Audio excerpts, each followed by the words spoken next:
அன்னை தமிழ் பேரால் உங்கள் அனைவருக்கும் எனது அன்பார்ந்த வணக்கம். மீண்டும் இந்த நிகழ்ச்சியிலே உங்களை சந்திப்பதில் மகிழ்ச்சி. கடந்த முறை நாங்கள் தொல்காப்பியத்தில் உள்ள சில மருத்துவத்தோடு தொடர்புடைய விவரங்களை பற்றி பார்த்தோம்.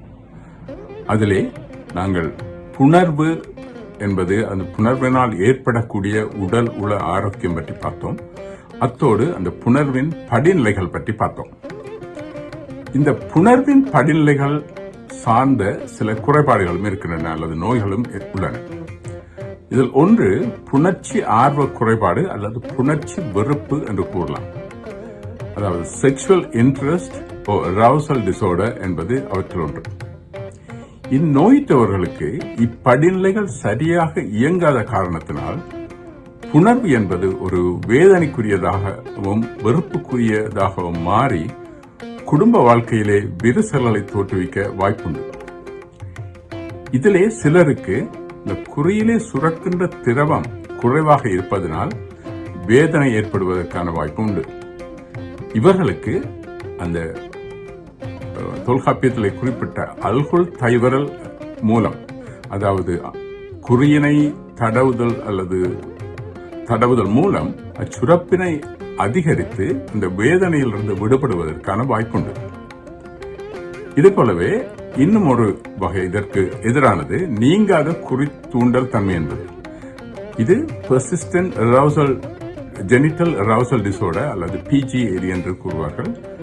அதே போலவே ரெஸ்ட்லெஸ் ஜெனிட்டல் சிண்ட்ரோம்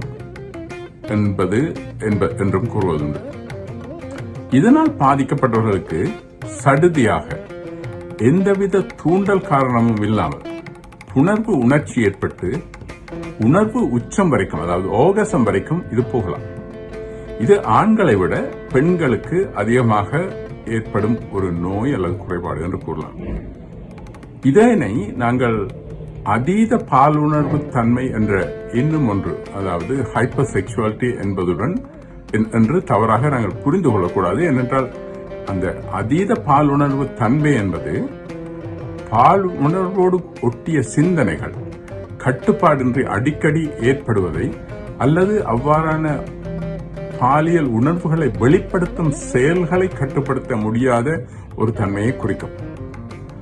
இவற்றை பற்றி நான் இங்கு குறிப்பிடுவதற்கு காரணம், சிலரை நாங்கள் இவ்வாறு இதன் குறைபாடுகளினால் பாதிக்கப்பட்டவர்களை நாங்கள் சில சமயங்களில் தவறாக அடையாளம் கண்டு அவர்களை நடத்தை கட்டவர்கள் என்று முத்திரை குத்துவதற்கும் வாய்ப்பு இருக்கின்றது. அவர்கள் அதை நாங்கள் மகிழ்ச்சியோடு அதை செய்கிறார்கள் என்ற அர்த்தமல்ல. அவர்கள் அதிலிருந்து உண்மையிலேயே சில சமயங்களில் விடுபட முடியாமல் திணறிக்கொண்டு ஒரு தங்களுக்குள்ளே ஒரு வெறுப்புணர்ச்சியை வளர்த்து கொண்டு இருப்பவர்களும் இருக்கின்றார்கள்.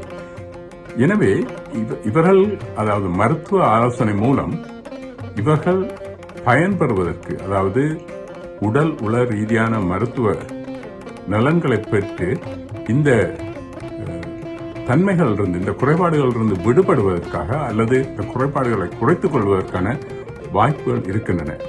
எனவே இவற்றை பற்றி இதனால் பாதிக்கப்பட்டவர்கள் அல்லது உங்களுக்கு தெரிந்தவர்கள் யாரும் பாதிக்கப்பட்டிருந்தால் நீங்கள் மருத்துவ ஆலோசனையை நாடுவது நல்லது. இத்துடன் இன்றைய நிகழ்ச்சியை முடித்துக் கொண்டு மீண்டும் ஒரு முறை உங்களை அடுத்த நிகழ்ச்சியிலே சந்திக்கும் வரை வணக்கம் கூறி விடைபெறுகிறேன். நன்றி, வணக்கம்.